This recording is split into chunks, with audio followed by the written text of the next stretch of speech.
Ya, saudara-saudara, kalau saudara pernah mendengar istilah wahyu, maka sebenarnya wahyu itu artinya dalam bahasa aslinya apokalipsis.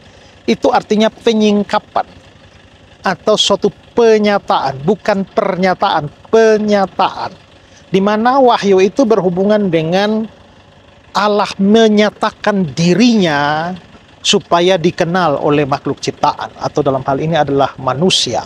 Nah, jadi kalau kita berbicara tentang wahyu, itu artinya kita berbicara tentang Tuhan Allah yang mau memperkenalkan diri kepada manusia, sehingga manusia mengenal Allah, manusia bisa mengenal sifat-sifat Allah. Nah, saudara-saudara, di dalam kekristenan kita mengenal ada dua macam wahyu. Yang pertama disebut sebagai wahyu umum.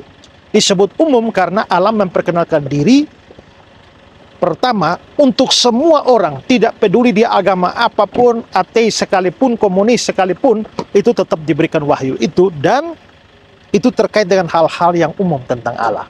Nanti kita mengenal juga special revelation, wahyu khusus, itu di mana itu khusus diberikan kepada orang-orang yang percaya, dan itu mencakup kebenaran-kebenaran tentang Allah yang lebih spesifik, lebih khusus lagi, lebih dalam lagi. Nah, wahyu khusus itu dalam rupa atau diberikan dalam bentuk kitab suci atau Alkitab, dan klimaksnya adalah Yesus Kristus. Tapi secara umum, wahyu umum itu adalah Allah menceritakan tentang dirinya melalui salah satunya adalah alam semesta yang diciptakan oleh Allah. Dalam Mazmur 19 dibilang langit menceritakan kemuliaan Allah dan cakrawala memberitakan perbuatan tangannya. Langit dan cakrawala itu dianggap sebagai gambaran atau perwakilan dari seluruh alam semesta ini. Nah, maka sebenarnya alam semesta itu menceritakan sesuatu tentang Allah. Nah, kalau kita mengamati alam semesta, itu membawa sesuatu kebenaran tentang Allah. Misalnya kalau kita bernyanyi, bila kulihat bintang gemerlapan, ya, lalu bunyi riuh guruh kudengar, berujung pada aku memuji kebesaran. Nah, saudara-saudara, waktu kita melihat alam, nah ini sekarang saya ada di Kabupaten Paniai, Papua Tengah, dan ini memang suatu negeri yang sangat kaya dengan keindahan dan sumber daya alam yang luar biasa. Saudara bisa melihat betapa indahnya wilayah ini, ya, ada pegunungan-pegunungan yang begitu menawan, dan itu di sanalah yang dikenal sebagai Danau Paniai, yang mana dinobatkan di India sebagai danau purba terbersih, ya, terindah itu di wilayah sana, yang nanti airnya akan mengalir ke laut Aru atau Arafura, ya. Dan semua ini bisa menunjukkan bahwa ini memang karya Tuhan. Sampai ada lagu Papua itu yang Edo Kondolo gitu, ya, yang mengatakan bahwa tanah Papua itu surga yang jatuh ke bumi. Nah, karena keindahannya yang luar biasa.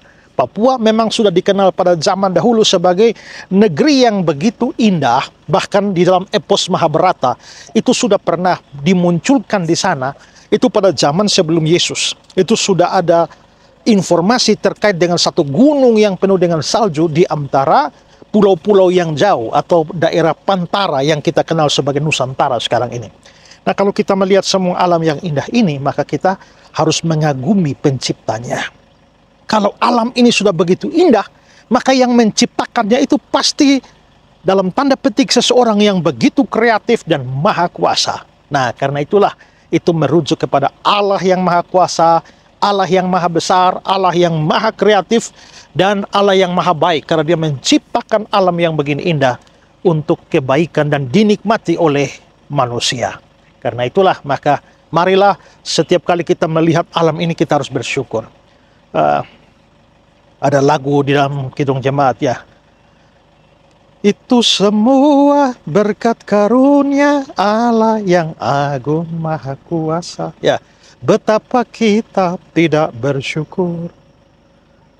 Ya, mempunyai alam yang indah, mempunyai gunung-gunung, mempunyai bunga-bunga yang bermekaran. Semua itu harus membuat kita bersyukur. Ya, demikian saudara dari Kabupaten Paniai, Eropanya Papua. Tuhan memberkati saudara sekalian. Shalom.